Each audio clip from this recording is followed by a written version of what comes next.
Confession.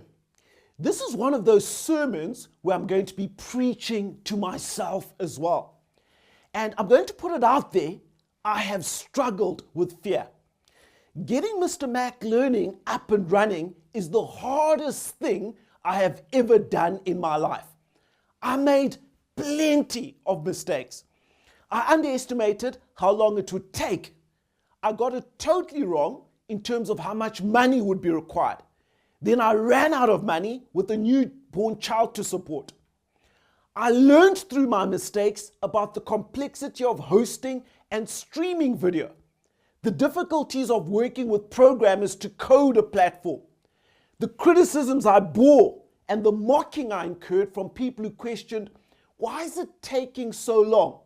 Or those who arrogantly believed they knew better, arguing I should launch with a product that wasn't yet ready. These people didn't have a clue, but they had very strong opinions and they weren't shy to express them. I also got divorced during this journey. In a nutshell, it was just really, really hard.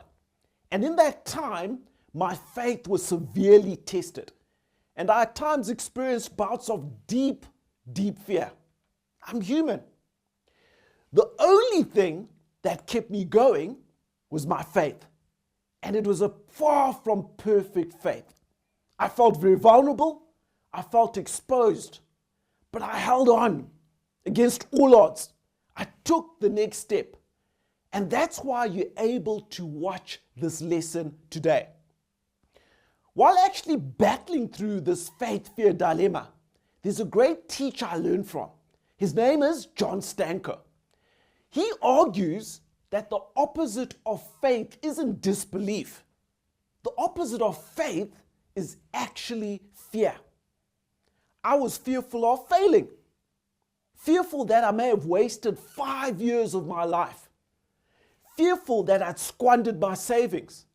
Fearful that God had set me up to do something and then abandoned me when I rose to do it.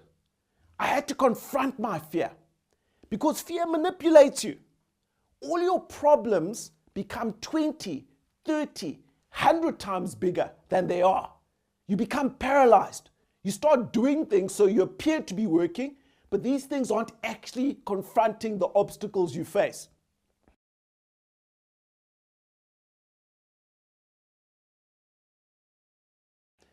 That fragment of faith I had cornered me. It left me with a clear choice. Firstly, I prayed. I thought I'd learned to pray deeply during my struggles with my PhD. Boy, was I wrong. Praying to overcome the hurdles, to birth Mr. Mac, took my ability to pray to a whole new level of consistency. Secondly, I learned how to read. I've read more of the Bible in the last 5 years of my life than in the first 40 years of my life added together. I had to. I was desperate. And the Psalms came alive to me in a whole new way. I could never have imagined that. The third thing I did is I told a few trusted friends about my problems. And they showed up for me. Karanika, Julius Markova. This company would not have been born if it wasn't for you. Your friendship, your wisdom, your guidance, your financial support, your patience, your encouragement, your belief. Now, I'm an old-fashioned guy, and generally, I was raised in such a way that you don't wear religion on your sleeve. I get that. But this is my testimony to you. Your faith is not a silver bullet. It won't make your problems go away. You'll be severely tested. But those 3 actions, prayer, meditation on the word, reaching out to people, that will rekindle your faith. That will sustain you. Whatever the outcome, whatever awaits you on the other side.